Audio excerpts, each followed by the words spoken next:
welcome to another episode of Recess the Podcast. I'm your host, Joseph Scott, and I would like to welcome you to another episode. I appreciate you guys for listening. I'm really excited about this one. This is my man, Jarrett Christian, we got on the podcast. And, just showing love. This man's helped me so much along my journey. And, I really can't thank him enough. So, kind of introducing my man, Jarrett. Could you tell the people a little bit about yourself? For sure. First off, Joseph, extremely glad to be here. I know we, schedule wise, rocky at the beginning, but definitely glad we linked up and, you blessed me with the opportunity to come on your platform. So thank you for that. First and foremost, nonetheless, Jarrett Christian, owner of Pro Movement Athletics. It's we provide prospect placement program for under the radar student athletes across the country, internationally, as well as exposure, showcases, for student athletes right now in the Southeast. Once again, creating a platform where college coaches can come in the building, top scouts, evaluators, the whole nine can come in the building, watch prospects in person, and hopefully create those next level opportunities for these student athletes to go to, the next level and achieve their dreams and, pursue whatever degree for their long term future that they're kind of interested in. So, been doing that for almost a decade now and, keep trying to evolve and, bring the best version of ourselves to the market and, keep going and reach as many. Absolutely, absolutely. I think what you do is really undervalued because it's what you provide players and student athletes. It's just unparalleled, really, because there's so many that coming out of high school, you always want to go to the Michigans, the Kentuckys, and Yeah, you want yeah, to go to these big name schools, but the truth is, that not everybody gets to. It's very few get to actually. So you understanding, the realistic side of it, understanding kids also want to achieve their dreams. It's being able to mix the two and get them where they need to be. Is man, it's nothing better than that. Nothing better than that. oh yeah. I agree about education, and a lot of times, like you just hit on it, we don't know what we don't know. A lot of us are ignorant, not in a negative word, but just literally not knowing. Most of us just know the Michigan State's UGA's, Georgia Tech's that we see on, TV, but for instance, University of North Georgia, where I graduated from a D2, their scholarship money is the same color as Georgia Tech's scholarship money. Georgia College and State. Even if you look at the Tech or JUCO, Central Georgia Tech, and those type of schools as well. It's just about having a long term plan about where you want to go and educating yourself on other options that can align with what you want to be doing. By the time these kids are, my age and whatnot, and even older, right? So it's just kind of looking at it from that lens. No, absolutely. I think that is you know a big point that you mentioned because um like you said, and I don't know if you can attest to this, but through my process, I always kind of had that in mind, just because my parents, right? They always, Bingo. made me understand the value of the education that comes with the game. So, Yep. not everybody gets the blessing of having parents that went through school and, got and understand the value of it. But I think that you being able to be that voice and say, hey, you know, Kentucky's not the end all be all. You're not a Yeah. terrible basketball player because you couldn't go play there, you know. And, Yeah. and there's Yeah. really hoopers at every level, and I think that people Yeah. really need to realize that there is athletes at every level. I still remember Yeah. that day I came in my first pickup game at Xavier. Man, I'm thinking, I had these interests from these D1s. I'm like, all right, well, man, I really shouldn't be here, but let's see. Yeah. Man, my first play, jab step, dribble down, finger roll. Dude blocked my shot off the backboard, sent it to the 3-point line. His Yeah. teammate grabbed it and dunked it. I was like, all right, yeah, let me Yeah. let me humble myself real quick. Yeah.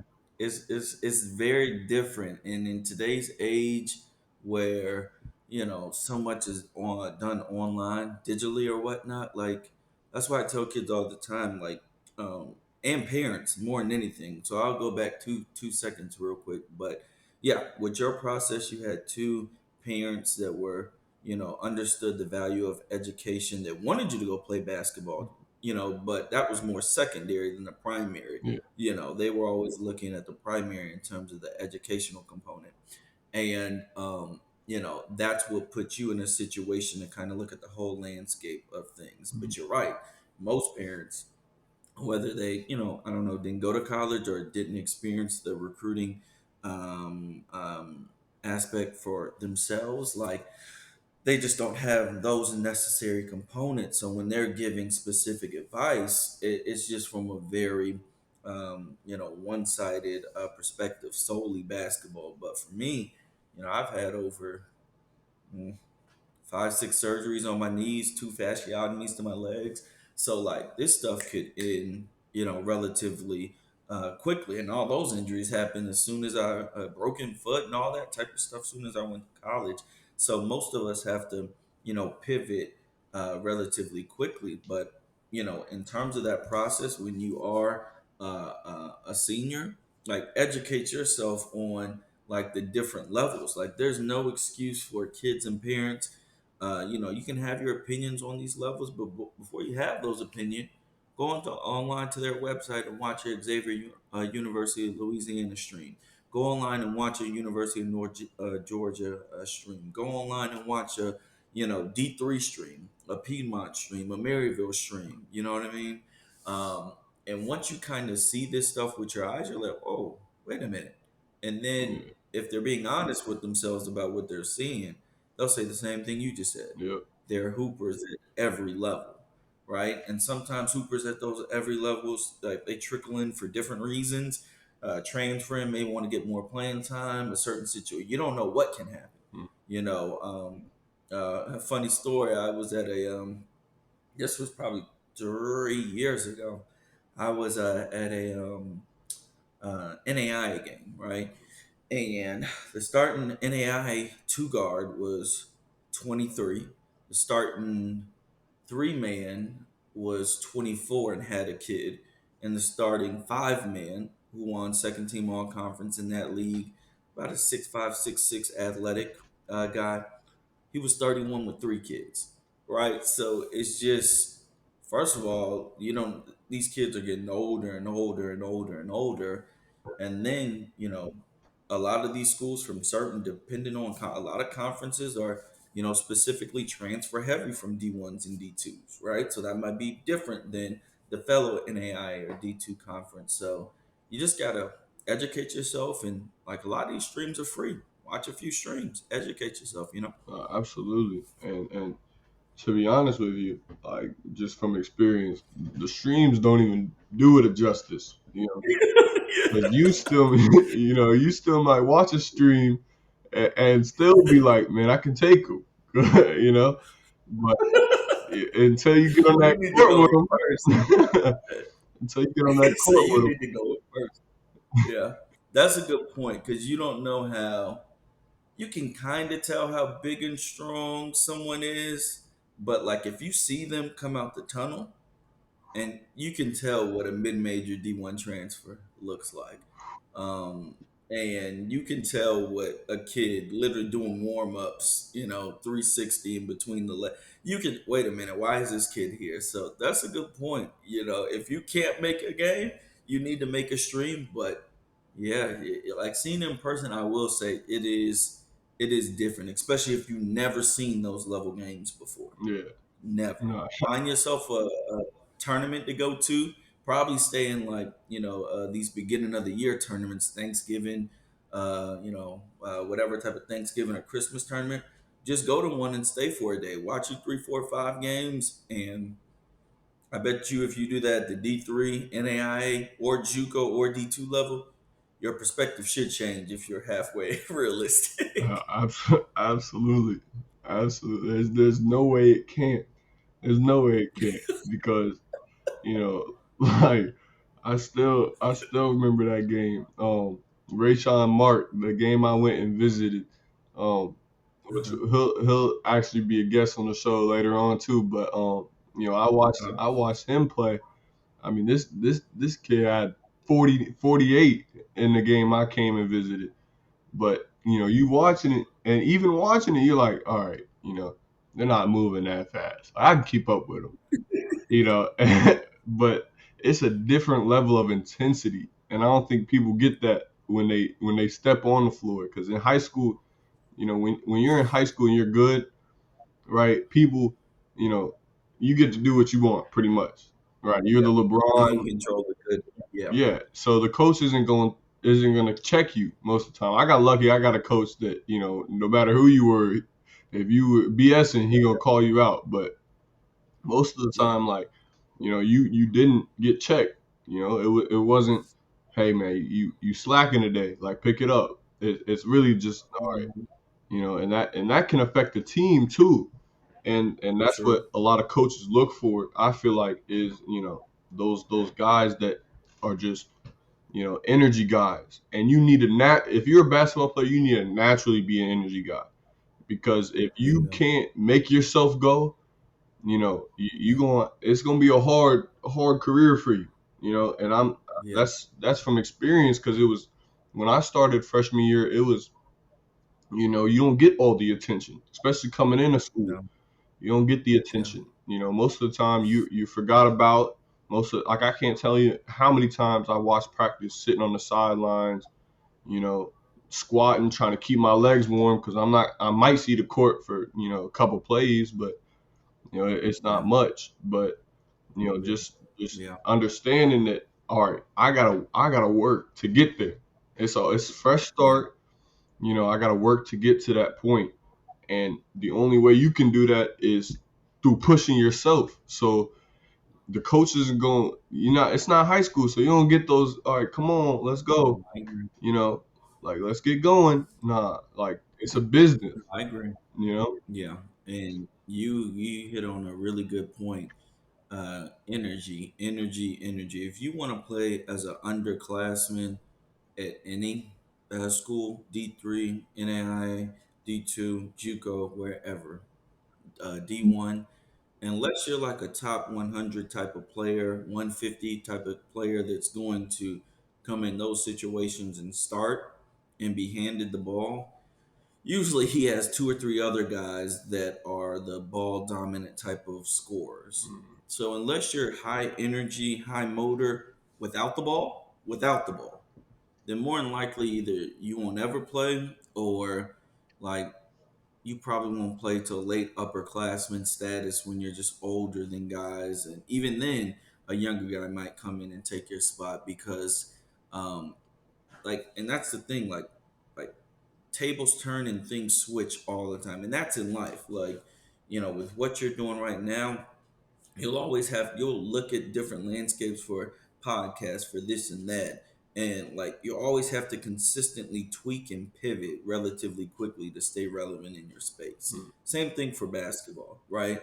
The older you get, whether it's college, maybe you go overseas, whatever, guys that make it to the pros, like usually guys that made it to the pros dominated in college majority through, whether it was scoring or whatever the case may be. But there's some guys that go from scoring to just playing defense, and now just being a 3 and D guy. Okay, I need to shoot 40% from the three, and then lock up the best team's wing defender. Right? It's a little bit of a pivot. Patrick Beverly, who I don't think he's not having a good year this year, it's not a bad example, yeah, but what he's known for notoriously, mm, like I don't think he's a really great basketball player, but I think in the past what he did in Minnesota, what he did in Los Angeles, the Clippers, that specific role, like there's value in that type of specific role, and people have to understand and kind of humble themselves. Even if we look at what Russell Westbrook is going through right now, like I don't really know if he's adjusted his game. They moved him to the bench, but he had to make a little pivot and be humble enough to make that pivot and go to the bench in this scenario. Maybe when he goes somewhere else, he can go back to his other role. But like usually, you can extend whatever career you're in, whether it's athletics or not. You can extend that if you're humble enough to pivot and kind of scan and like project, okay, if I want to do this for 3 to 5 more years, I might need to, like Carmelo, I need to shoot 40% from three and just catch and shoot from the corners. That's all I'll be able to do my last 2, 3, 4 years, right? So you have to learn to do that type of stuff. And for high school kids, if you're only high motor when you have the basketball, it's not a good sign. And like I always give kids the freshman year to figure it out because usually it's a culture or environment shock. Yeah. But if you haven't figured that out by going into your sophomore year, the end of your freshman year, it's gonna be Nah, tough. it definitely is. And like you said, you made a good point in Hold on, I don't and think the lighting. I'll see being if I can able bring it. to All right, adapt, here we go. one, and being, All right, that's and I better. think it's a perspective thing, right? And I think that a lot of people get lost in not being that guy. There's only one that guy. You know what I mean? And there's nothing wrong with being Robin. Robin's still a superhero. You know what I mean? He's just not Batman. So and to discredit Robin, right? It wouldn't make sense because Yeah, just like Batman need Robin, Robin need Batman. So it's one and the same. And I think that when people don't put things in perspective bingo. and understand, well, I need to add value regardless. No matter what I'm doing, I need to add value. What can I do?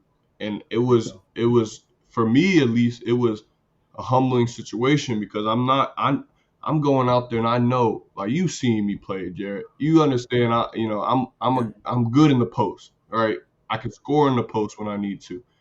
And coming in, I'm thinking, well, I probably could get 8 to 10 points in the post, but I'm not getting the opportunity. So in yeah, my head, in my selfish head, I'm like, yeah, coach isn't playing me. Like he need to be playing me. yeah, These guys aren't scoring. Blah blah. And it wasn't even that. It was all right. Well, what's happening when I go in on the other yeah, side of the floor? Because if you scoring 12 points and you're giving up 12 points, you are nothing, right? There's no it balances out. So if you can get to where you 12 and your guy's scoring 4, your plus minus is good.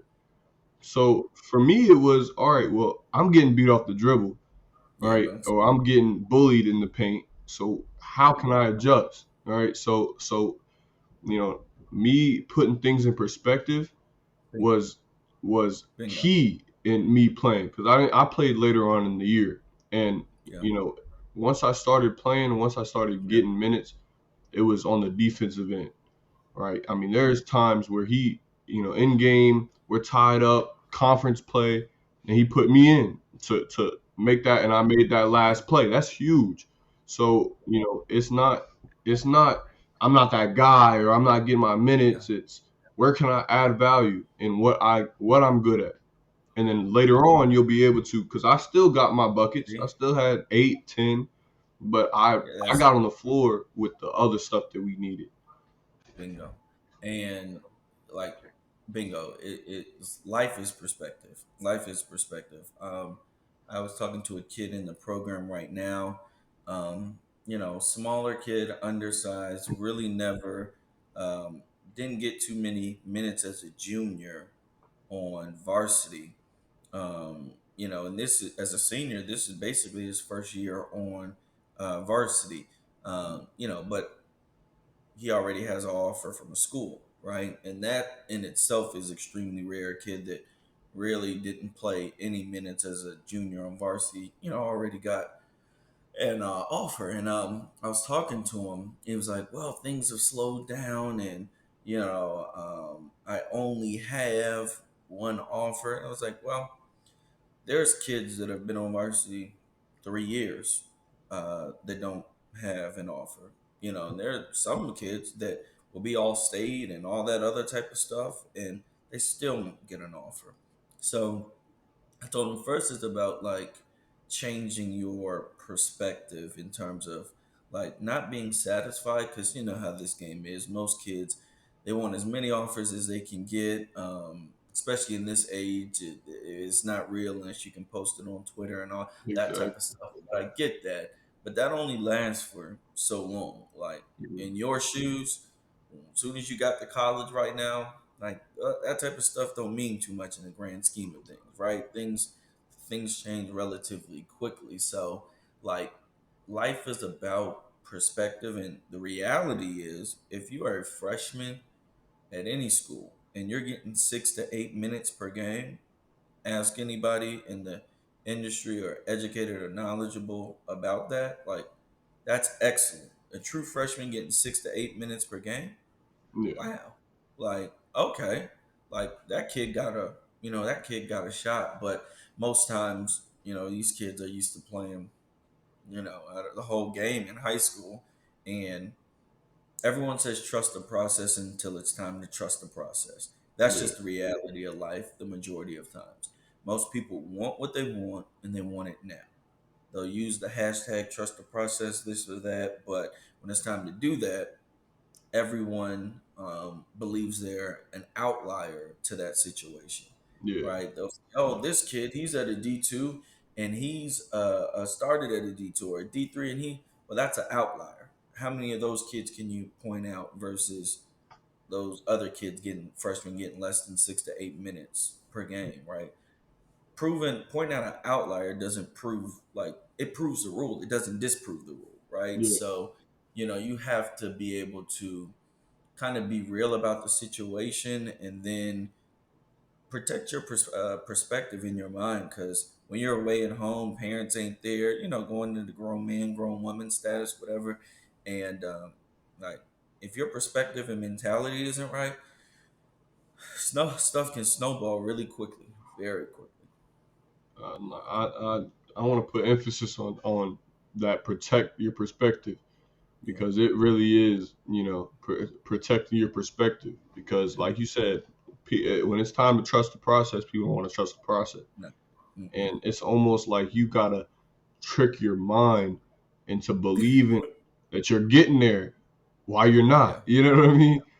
And Yeah. it's crazy because, like I remember, like trying to get on the floor and I talked to coach and he's like, man, you got to be consistent. You got to be consistent. And I mean, these are 5 a.m. practices and Yeah. we're walking in, it gets cold at nighttime in New Orleans. Yep. It gets so Yep. cold. So Yeah. we walking to the gym. It's about half a mile, not half, probably a quarter mile. And we're walking, and I swear I'm sitting here talking to myself, right? I'm like, Yeah. Joe, you got this, Joe. And I'm trying to put that little, you know what I mean? I'm trying to put that little chip on my shoulder before I get in Yeah. because I need to protect that perspective that, Yeah. even though things aren't going right now, the only way Yeah. that they change is if I stay consistent because it's like you said, hard times don't last forever. Good Mm-mm. times don't last forever. Yeah. And, some I took from my dad is if you're able to stay the same, give the same level of effort through all of that, that's when Yeah. you'll be successful Yep. because You'll come out victorious. there's those people that they flow with the stock market, right? And you Bingo. can't flow with the stock market. You gotta stay like this because if you get too low on the lows and Yeah. you step away, that's somebody else that already It's took ready your to go. spot. Yep. And the older I get, like when I look back, and like I said, my career was pretty much done due to injuries every place anyway. But it's just like all the stuff that coaches said back then when I wanted what I want and I wanted it now, like, what coach was telling you about consistency, those 5 a.m.s, you like, I'm really not playing. Why am I sitting out here doing XYZ when I don't even think you'll give me that opportunity now? Um, but that's just the way I kind of like look in life with that example. Like there are going to be mornings like with, everything you're pursuing with the your business, podcasting, the whole nine, where you're going to literally have to do what you just said in terms of being consistent through the good and bad and the whole nine. And that's for anything that you genuinely want, that you're going to have to fight for. Like, and that's how I feel. Like I'm 31 at this point, and a lot of people look at pro and just what we are now, but people that know me since I was 22 or whatnot when we started, I feel like we should be further now, right? When you Mm. get to my age, more than likely you're gonna feel similar.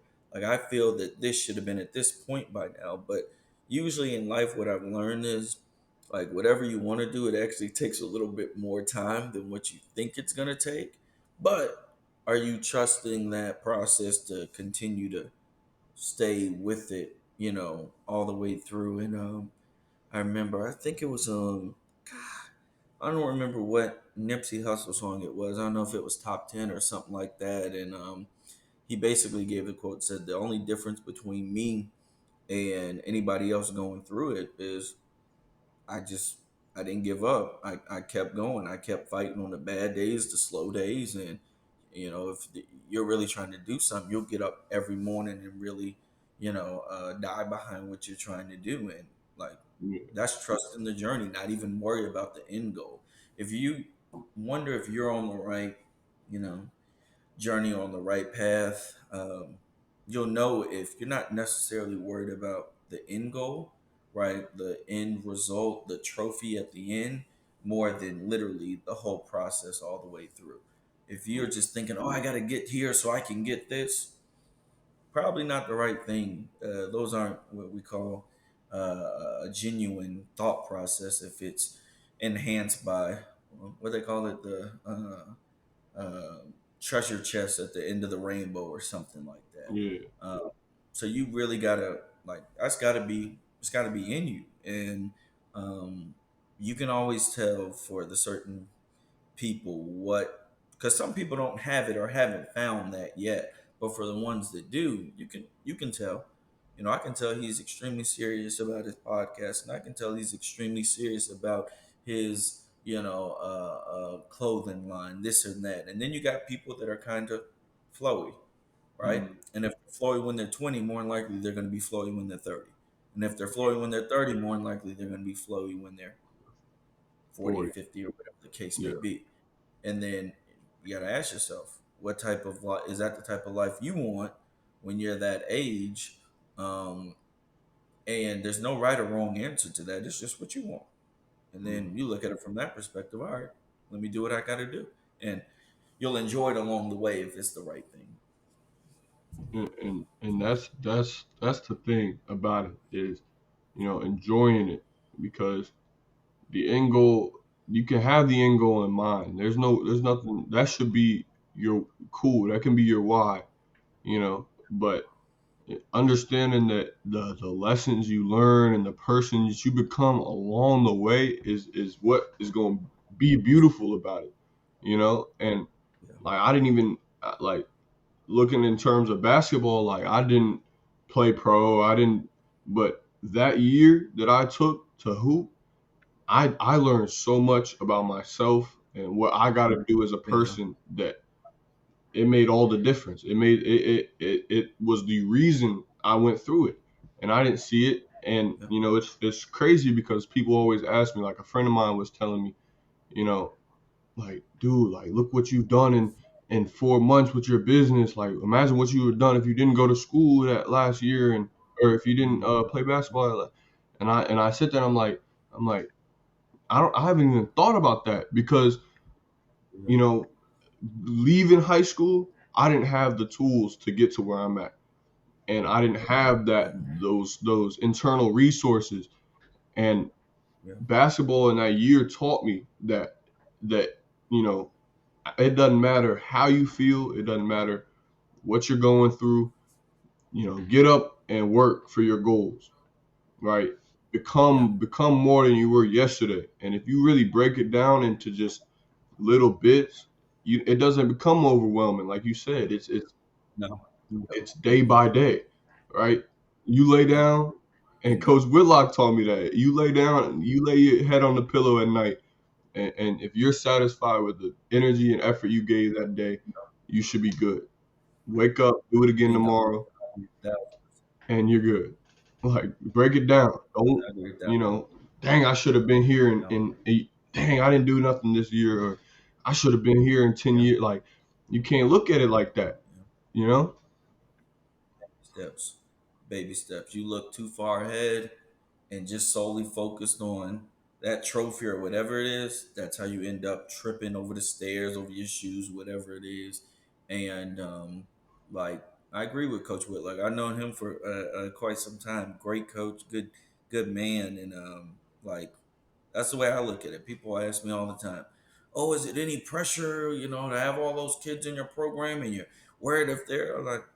No, for me, it's really simple. Like if I do what I'm supposed to do that day, go to sleep, literally the same scenario you just said, I'm absolutely, good with the results that will come with that. Obviously, it's a team, so we'll do what we have to do on their side. The kids not sabotaging themselves with coaches and stuff like that. Parents in a good mind, but in terms of what I can control, like no, like do your best, put your best foot forward, and live with the consequences. And that's another thing I tell kids all the time, like especially as they get older, like I don't have time to sit here and talk about things I can't control, right? And so many times people, and I do it too, right? I did it when I was 17, 18, 19, 20, 21, 22, whatever.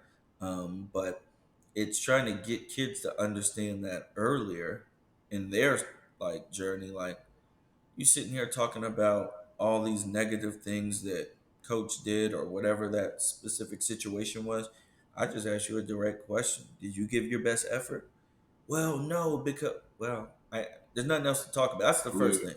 If you didn't give your best effort, I don't care what this other man, did to you. Like that's a big thing about accountability and ownership. Because when you're, let's say, my age, and you might have a wife with two kids, but you look like talking to your wife about what another man did when you got two kids, and she gonna be looking like at you you're like you're crazy. crazy. Real men don't, yeah, yeah, men don't do that. And like, imagine you having a conversation with your dad at 9, 10 years old. Hey, Dad, I want to do this, do that, and he start talking about another. Yo, man, your dad wouldn't do that. Like, it's just it sends the bad wrong message, and how we can always putting blame on other people doesn't expedite our process, right? It normally keeps us in the same spot because we're too focused on taking ownership and then exerting that versus he did this to me, she did this to me, let me stay here. So that's what I tell kids a lot. One just texted me about a situation trying to find another school, and coach, um, kicked them off the team or whatever the case may be. So, all right, you're kicked off the team now, but what did you specifically do to? First time I asked him, what did you specifically do to contribute to this? All he did was talk about the coach. Literally, all he did was talk. I said, okay, let me ask you this again, right? What did you do? I put it in all caps. What did you do to contribute to this outcome? And then I think he started to get it. But the tough thing about that is everyone doesn't get a second or Yeah, third chance. that time might be too late. Um, yeah, like you know what I mean. And so it's just that's why you really gotta learn from certain situations. But like when you're in those situations, being able to be humble enough to kind of, okay, this ain't the perfect situation, but I don't want to mess it up because I might want to try to go somewhere else or do this or do that. Like even in corporate, I'm not going to just show my behind and disrespect my current employers. I'm just going to stay low key, get that experience, then go to another opportunity and take advantage of that one. But if I just completely show my tail and ignorant and all that type of stuff, like you know how this stuff Yeah, works. Like wherever I try to go next, they're gonna call wherever I just came from. You know what I mean? And like, so once again, it just, but I didn't like that manager. I don't care if you didn't like the manager. That's not how things work, right? You got to respect hierarchy. You got to respect titles. You got to respect people's positions. So you just got to start. I tell kids to be slower to respond and just take a second to listen more. And like if a kid is 18, I tell them, look, try to respond like you're 20, 22, 23. And the way you do that is you don't listen to respond, you listen, digest it, take some time to think about it, then say whatever you're going to say. Yeah. But if I talk to a regular 17, 18-year-old kid, Well, I explain something. like, you know, You may like, go, this is all like, God, but not everybody has that. But those kids that, oh, that kid is pretty mature, or this or that, like, it's like, okay, he's 17, but he actually moves kind of like a 23-year-old. She moves like a 22-year-old, like intellectually, like, all right, those are the kids that you can kind of bet on going forward. But it's got to be about accountability and ownership and focusing on stuff you can control. Everything else, just wasting your time and energy, to be honest. you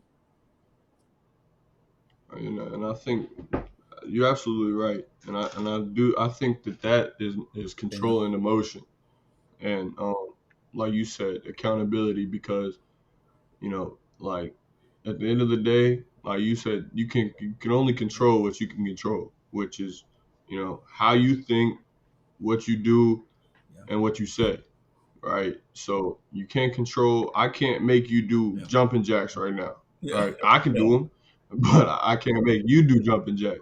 So understanding that, and understanding that you don't make things happen to you, and then you gotta either adjust, or you gotta put your armor on, whatever, to address the situation. But like you said, just being able to sit back, and you know you don't always have to bingo. respond right Yeah, away. Not everything needs a response as soon as it's yeah, said or done, right? And that's something that has been tested of me, just you know throughout, running a business, throughout any of that, because someone might do something that I'm just like, I gotta take that deep breath, and I gotta say, all right, well, why did they do that, and why was I not preparing them enough for bingo. that situation, right? I don't get angry when someone does something. As Yeah, a leader, yeah, you can't, right? If you want to be a leader in whatever you're doing, you can't sit here and be angry at someone for yeah, not doing yeah, something, right? If especially in high school, like if someone ran the play wrong, no matter, I'm not the point guard, but as a leader, and if I know it and I don't communicate it to where they know it, yeah, that's on me, yeah, right? That's on me. So if they make a wrong cut, and like the pass gets stolen, whatever, I'm not saying here, dude, you were supposed to yeah, go back door. Like, no, it's my fault. I should have bingo, told you before the play to make sure you had an bingo, understanding about it, right? That's what you bingo. can control. So once you make that mind shift, it's like, all right, now you realize you got Not more what you control think. than what you Yep, think you do, yep. It's not what you say. and that's the Yeah, bigger picture of it. yeah. Like It's you were not what saying. you say. It's how you say it. Like whenever we have these showcases or whatever, go to a kid's game or whatever the situation may be. Um, like I said, look, if you don't get the ball, and because a lot of times in showcases, over dribbling this and that, so I try to minimize that as much as possible. But just talking to these kids, like, look, if you're open, or if you got someone on the wing open, pass it to them. Why? Because you would want them to pass it to you if the roles were reversed, right? So try to play the right Mhm. way and play with the type of player that you would want to play. Be the type of player that you would want to play with, and you can say whatever you want to anybody out here. It's not what you say, it's how you say it. In your example, in terms of, Mhm. if the kid didn't go back door, God dang it, I said blah blah blah. That's probably not the best way to talk to that Yeah. person, But once again, that goes back to what you're saying. Have a certain level of emotional intelligence to being able to look at different personality types and say, okay, I probably need to talk to this person that way, and so forth and so on, and being able to say whatever you need to say in a way that's once again easily digestible, that doesn't offend that person. And it could be as simple as, hey, bro, hey, next time you're supposed to backdoor, slap him on the back, slap him on the head, keep it moving, right? More positive, whatever it may be. Yeah. But, we all have choices. If you don't want to handle it and you want to take the more bully approach and I'm the star player, I can yell at you approach, that's your prerogative. But what results does it, produce for you?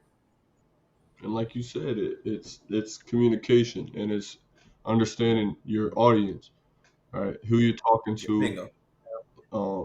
how they receive things, because not everybody receives things the same way. I was early on in life. I was, um, I didn't like to get yelled at, to be honest. Yeah, So, when the coach would raise their voice, I would shut down. I would play worse than I did.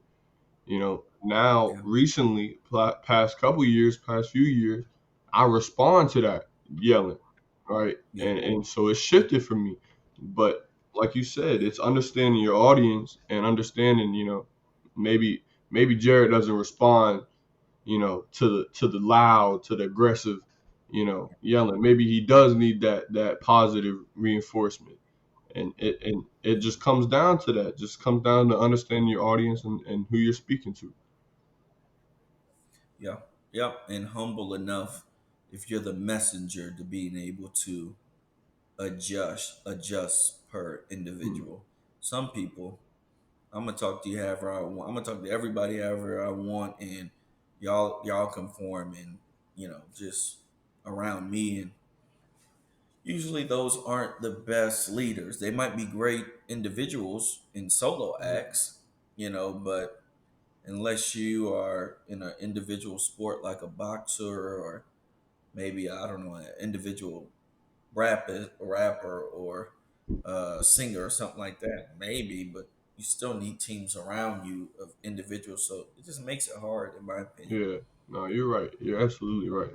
Um, and like you said, like communication, accountability, um, and that persistence. I think that those three make a beautiful recipe that, you know, as a person you can really polish yourself in those areas, right? Like what I've understood is, you know, the other stuff you can learn. Whatever you want to do, you can learn. You can learn Yeah, how to play piano. You can learn how to, run a business. You can learn those things and be those things and become those things. But those habits that you talk about are translate to anything. So yeah, I want people that listen to this to understand that unless you have these qualities, no matter what you do, you're not gonna be yeah, successful in. Like I'll be frank, yeah, because it's like, whether you want to become the next pop artist or whether you want to become, you know, the next head coach of a school, it does not matter unless you have these qualities, these internal qualities. It's gonna be a tough thing, and the sooner people learn that, the faster they can get to where they want to go, because those are things that yeah, you learn through experiences, right? Like learning, like I could have been more successful on the basketball court last year, right, if I had those qualities beforehand coming in, right? So, bingo. my father always told me that there's two ways people learn, and they either experience some or they listen to somebody to experience it. So, to Hmm. have that level of naivety to, to listen to somebody and and then go do it, being young, yeah, Yeah, a lot of people do that, right? You can tell them don't touch the yeah, stove, it's hot, right? They still want to see if the stove is hot or not, right? They go get close to it yeah, until they burn, and yeah, man, you were right. Yeah, I yeah, know. Like, yeah, why you think I was right? Because I did the same stupid stuff when I was, that age, right? So it's a balance of just, soaking stuff in, but getting those qualities at the same time. yeah. My grandma.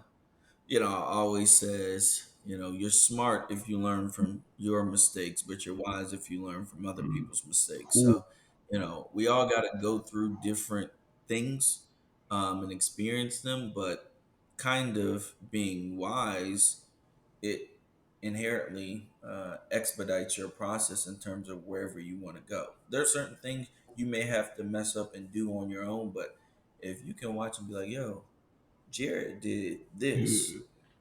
like, I see what he's trying to do, but he didn't have to do that. He could have done Mm-mm. this, this, and that. That's why, like they say, like if you have, three brothers all trying to do something similar, or whatever the case may be, usually people say that last child has the potential to be more Yeah. successful, and the reason they say that is they got two examples literally before them on what to do and what not to do. So, It's up to that third child, for this sake of this example, for them to be able to, all right, either I want to do that or not, or whatever the case may be. But if you got literally examples right in front of you, whether it's family or friends or whatever, you should be able to navigate a little bit more intelligent and help you get where you want to go a little bit faster. But like I said, most people, human nature, they see the flames, they see the stove. I've done it. Don't touch the stove. Most people gonna touch the yeah. stove. But back to your point, I will say I agree in terms of there's certain things, qualities or characteristics. I learned from whether my dad all the time is there's certain universal laws, uh, whether it's for business or whatever specific vertical or industry that we're talking about. There's certain universal laws that hold true regardless of what type of entity it is, what type of business it is, whether it's selling clothes, whether it's selling apples. There's certain universal laws that are the foundation for that business model and business Mm. plan, right? There's certain foundational things that hold true regardless of, what's to come after that, whether it's building out the skeleton and the structure in that model. And there's no way, like you said, there's no way around those certain things. We could try to skip them and skip those steps, but eventually, if you got a problem, what people tend to find out is like there was error or flaw like within the Mm. foundation, right? So if you see someone building a house, that's why it's when you go about your process about buying your first home or this or that, a lot of questions will be, well, who's the builder? Who's the Yeah. builder? Who's the builder? Who's the builder? And they're asking those questions because certain builders obviously are higher quality and structurally more sound, but even more so, like foundation, of these houses is immaculate and impeccable versus some other Yeah. builders. So it's the same thought process in terms of whatever you want to like do. Foundationally, if a kid is having issues with a coach and attitude, more than likely you can go back to how it all started, Mm. foundation, and identify like what the real issue is. But tough part is if that foundation ain't built the right way, once you put that cement and all that other stuff on it, It's too late. it's gonna be hard. Yeah, it's dang near impossible. So um you just have to understand and like not like if I'm gonna be an outlier, let me be an outlier because of my work ethic. But I'm not counting on myself being an outlier just because I'm me and I'm biased to Yeah. me, right? But most people they believe they're the outlier to having a strong foundation, being able to skip steps, being able to say whatever you want to say without consequence. Like, kind of gotta protect your perspective and navigate Yeah. accordingly. Absolutely. Absolutely. Well, Jared, I want to thank you, and it's been a great episode. I think we dropped a lot of nuggets, and I think that hopefully our listeners take something from that. And like we said, they don't touch the stove, man. We've been through it. Yeah. We done seen the stove. It's hot, man. Take our word for it. It's hot. It's hot. It's hot. It's hot. But Yeah, it Jared, definitely is is hot. there any social media, any platforms, anything like that you'd like to promote before we wrap up? For sure. We have two handles: the Pro Movement one on Instagram and on Twitter at underscore at pro underscore movement number one, and then my personal accounts and everything at JARRETT underscore pro, Twitter and Instagram.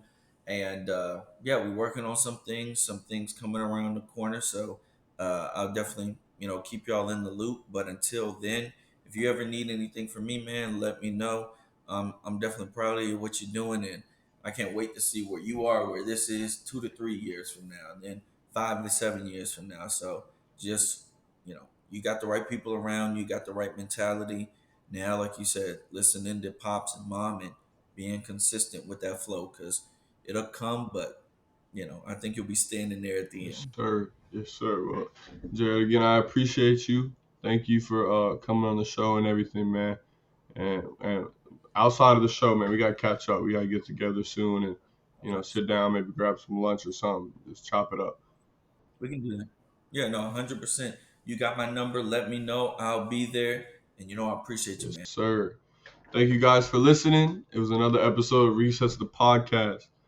If you or someone you know has a small business that's struggling with marketing or struggling with lead generation, revenue generation, or customer engagement, follow us at VidPort Media on Instagram or follow or visit our website at vidportmedia.com. Thank you for tuning in, and I'll catch you on the next one. Peace out.